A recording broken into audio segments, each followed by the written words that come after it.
Doutor Francisco Arruda Sampaio, eu penso que o seu depoimento justificou a audiência, não desmerecendo nenhuma das informações que Vossa Excelência traz, a meu juízo, uma denúncia grave. Grave, porque há uma evidente manipulação desse processo dos pareceristas em relação aos livros didáticos.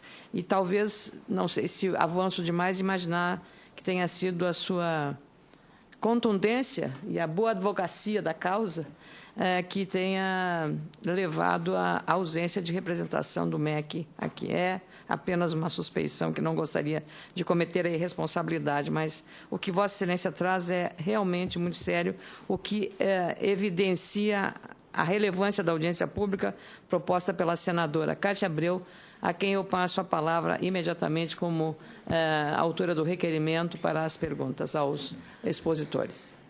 Obrigada, presidente. Agradecer pelo seu empenho em chegar até aqui, apesar dos afazeres na outra comissão, para estar aqui dirigindo esta importante audiência pública. Muito obrigada. Quero agradecer a participação de todos que se encontram aqui, o senhor José de Nicola, Antônio Luiz, vice-presidente, e também Francisco de Arruda Sampaio, que, como ele próprio disse, é filho de um adversário, mas que eu tenho o maior respeito pela sua idoneidade, pelo seu caráter, pela ética com que se comporta, embora possamos nos divergir nas ideias, mas no comportamento e na ética, acho que podemos ter alguma semelhança. E tenho o maior prazer em ter conhecido o senhor. Presidente Ana Amélia, eu li praticamente o livro todo dele. Há muito tempo que nós estamos tentando fazer essa audiência pública e não conseguimos fazer, por vários motivos. Principalmente porque o ano passado eu própria fiquei sem titularidade nas comissões por conta da troca de partidos e perdi as vagas na comissão e não pude dar o andamento que gostaria de ter dado. Então, eu gostaria de fazer algumas considerações importantes, que eu julgo importante, algumas perguntas. Primeiro, nós precisamos avaliar, como disse o Francisco, o tamanho deste negócio. É um negócio fabuloso, é um negócio de grande monta. E uma das funções e prerrogativas desta casa é justamente verificar e fiscalizar a utilização de recursos públicos, assim como outras instituições. Claro que o mais importante neste caso, além do dinheiro, é o conteúdo, a forma que tudo isso é feita, não só pela situação de compadrio que possa possibilitar o formato, mas na ineficiência de análise de conteúdo. Porque o MEC, presidente Ana Amélia, reprova uma obra que pode ser vendida na escola privada. E, coincidência ou não, a grande maioria das que são reprovadas pelo MEC são as que mais são vendidas nas escolas privadas. Então, são dois pesos e uma medida. Avalia-se para a compra do MEC, mas não proíbe. Em tese, o Ministério da Educação do país deve zelar da educação de todos, e não só da educação pública. Então, se não serve para Chico, não deve servir para Francisco. E a escola privada pode comercializar e colocar na sua listinha de material que vai para casa para os pais comprarem. A conta que eu fiz, professor Francisco, posso estar errada, mas acho que chegou quase a 1,2 bilhão em 2012. 1,2 bilhão de reais. Não é pouco dinheiro. De toda essa compra, a União, isso significa 90% da compra do livro didático no país. E se nós avaliarmos toda a indústria nacional de livros, representa 54% de toda a comercialização. Então, eu gostaria de começar mencionando esse grande negócio, né? Eu gostaria de dizer ao vice-presidente da Abre Livros, o senhor Antônio Luiz, que eu fico muito curiosa e um pouco decepcionada com a sua argumentação. O senhor é representante da entidade e o senhor deu argumentos, talvez tem os seus motivos, mas não houve debate, não houve críticas, não houve aconselhamento. Eu vejo uma entidade da mesma área fazendo duras críticas, eu vejo autor de um livro didático com duras críticas, porque essa casa tem a prerrogativa de elaborar projetos de leis. Então, eu não consegui compreender de sua parte se está tudo muito bom ou se o senhor acha e concorda com eles a respeito dessas críticas. Uma outra pergunta, quantas editoras são associadas na sua entidade? Eu gostaria do nome delas. E por qual quantidade em percentuais elas absorvem desse 1 bilhão e 200 milhões de reais que são comercializados. Francisco, senhor Francisco, professor Francisco, qual seria a sua sugestão no caso de substituir os avaliadores? Qual seria o nível? Como poderia ser essa escolha? Como poderia ser feita essa escolha? Porque o nosso propósito aqui não é criticar ministro A, B ou C e governo A, B, porque esse formato, se não estou enganada, ele vem desde o início de Fernando Henrique Cardoso, quando foi criticado, quando foi criado. Então, não existe aqui um direcionamento a presidente Fernando Henrique, ou Lula, ou o presidente Dilma. Nós queremos corrigir o modus operandi. Nós estamos aqui para isso. Então, ainda bem ou mal, está assim há 3 governos, para não parecer que é alguma coisa direcionada. E muito me impressiona, depois de 16 anos, alguém ter o direito de recorrer em alguma instância. Isso é um abuso, isso é inadmissível que alguém possa ser condenado de alguma forma, mesmo que não seja condenado à prisão, mas para um editor, para um autor, é como se fora um livro seu ser reprovado. É uma humilhação interior, é uma humilhação pessoal. E a pessoa tem o direito de saber o que está escrito lá e muito mais. Quem foi que escreveu? Porque se fosse assim, muito mais grave é o não anonimato de um promotor e de um juiz, que corre risco de vida todos os dias pelas ruas porque condenam as pessoas publicamente, denunciam as pessoas publicamente. E um autor de livro didático não poder ser transparente num volume de dinheiro de 1 bilhão e 200 milhões de reais, eu, se fosse avaliadora, eu queria assinar. Eu não queria correr nenhum risco de dúvida a meu respeito. Porque a senadora Ana Amélia pode estar avaliando um livro meu, se ela fosse avaliadora, e eu julgar que ela seja suspeita, que ela não gosta de mim, que ela não gosta do meu livro, que ela não gosta da minha linha, ou que ela é amiga. Então, essa transparência é que vai fazer com que os recursos públicos possam ser, de fato, fiscalizados. Então, eu gostaria de saber a sugestão sobre uma nova avaliação, como seria constituído esse grupo, esses avaliadores, essa é a primeira. Eu não compreendi bem sobre os valores. Como é pago para esses avaliadores? O senhor já me explicou, mas eu gostaria que o senhor explicasse com mais detalhes, professor Francisco, como os avaliadores recebem esse valor? Sem licitação, sem prestação de contas, sem querer duvidar de ninguém. Nós temos o maior respeito pelas universidades do país. Ai do país, do Brasil, se não fossem os professores universitários, as universidades competentes que tem o país. Mas cada qual, cada qual. É a mesma coisa que querer me fazer uma cirurgia de abdômen. Eu não sei fazer. Embora até alguém pode achar que eu seja boa capacitação, tenha boa capacitação em outra área. Para o professor José de Nicola, que fez uma explicação bastante interessante, teve um item que eu não compreendi. O senhor coloca como sugestão avaliar resultados de avaliações passadas. Eu gostaria de entender um pouco melhor isso. Quantas editoras associadas, quanto elas representam do volume dessa comercialização, e o Francisco a respeito da sugestão para o novo grupo e sobre o pagamento dessa avaliação para esses avaliadores. Eu queria consultar os senhores senadores se normalmente é tradição de fazer as perguntas todas e as respostas seguidas para dar celeridade. Se o senador Luiz Henrique e o senador Aníbal Diniz têm perguntas a fazer. Ou só gostaria de complementar aqui o argumento da nobre senadora Cátia Abreu, no sentido de que,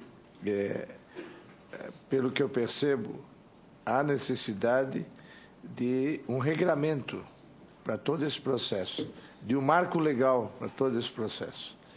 E talvez dessa audiência pública surja a decisão do Senado de iniciar esse processo de regramento que estabeleça normas, estabeleça transparência, estabeleça critérios para a escolha dos avaliadores, estabeleça punição para o caso de desvios, estabeleça exigências curriculares para essas pessoas. Então, eu queria colocar nesse sentido, em complemento às apreciações críticas da senadora Cátia Abreu. Senadora Aníbal. Na realidade, eu Fiquei bastante impactado com as exposições e, particularmente, a exposição do senhor Francisco de Arruda Sampaio, filho do grande companheiro, fundador do Partido dos Trabalhadores, Plínio de Arruda Sampaio. E me veio aqui, pelo menos, duas questões. Primeiro, eu tenho que externar minha absoluta solidariedade com os argumentos apresentados, que realmente, quando tem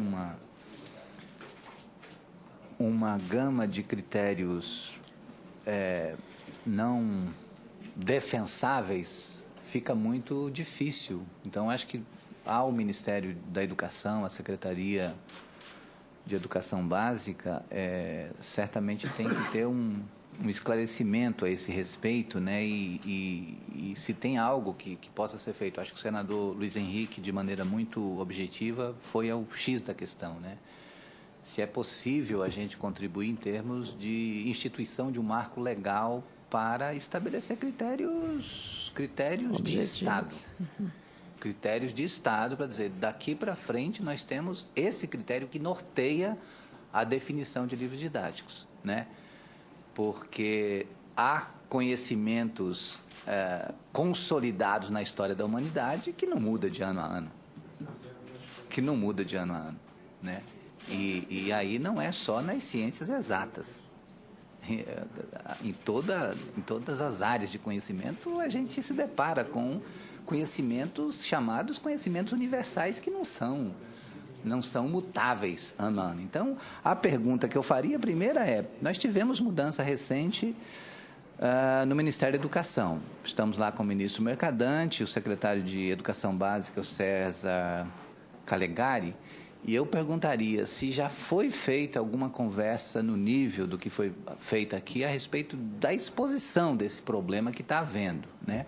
E se tem algo que, a partir dessa audiência pública, a gente poderia encampar, talvez trazê-los aqui também para a gente poder conversar mais aprofundadamente a esse respeito e a gente também fazer uma visita para mostrar o resultado dessa audiência pública, dessa angústia apresentada aqui, porque é algo, eu acho, absolutamente justo que a gente incorpore essa reflexão no sentido de encontrar um critério justo e defensável a esse respeito, né?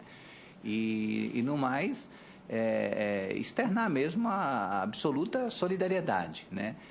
Ser excluído por questionar critérios é algo que não é republicano, né? E a gente defende procedimentos republicanos, procedimentos de Estado, né? Então, eu acho que o fundamental é a educação, a qualidade da educação. Eu acho que todos têm que estar centrados nisso.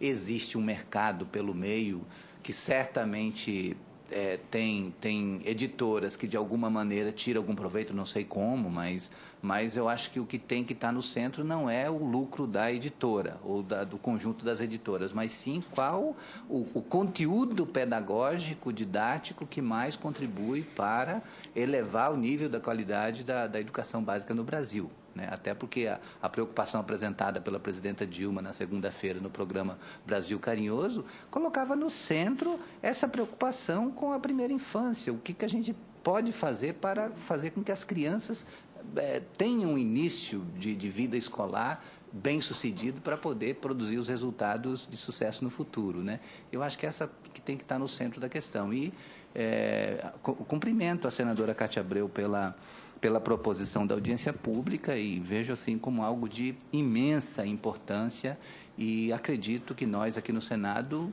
temos também uma responsabilidade no sentido de encontrar um caminho mediador para essa situação que não pode permanecer com essa distorção que foi exposta aqui com muita veemência pelo senhor Francisco Arruda Sampaio. Então, eu cumprimento a todos os expositores e coloco essa dúvida sobre o que a gente pode fazer no sentido de ajudar para que essa distorção seja reparada. Obrigada, senador Aníbal Diniz.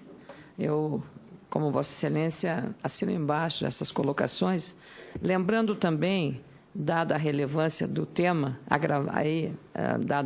ampliada essa relevância pelas declarações do doutor Francisco de Arruda Sampaio, é que no dia ratifico a informação do senador Cristóvão Buarque, na abertura desta audiência pública, que o ministro Aloysio Mercadante estará aqui nesta comissão para debater este assunto no dia 12 de junho, às 10 horas. E aí eu acho que será um momento diretamente dessa interface com esse problema.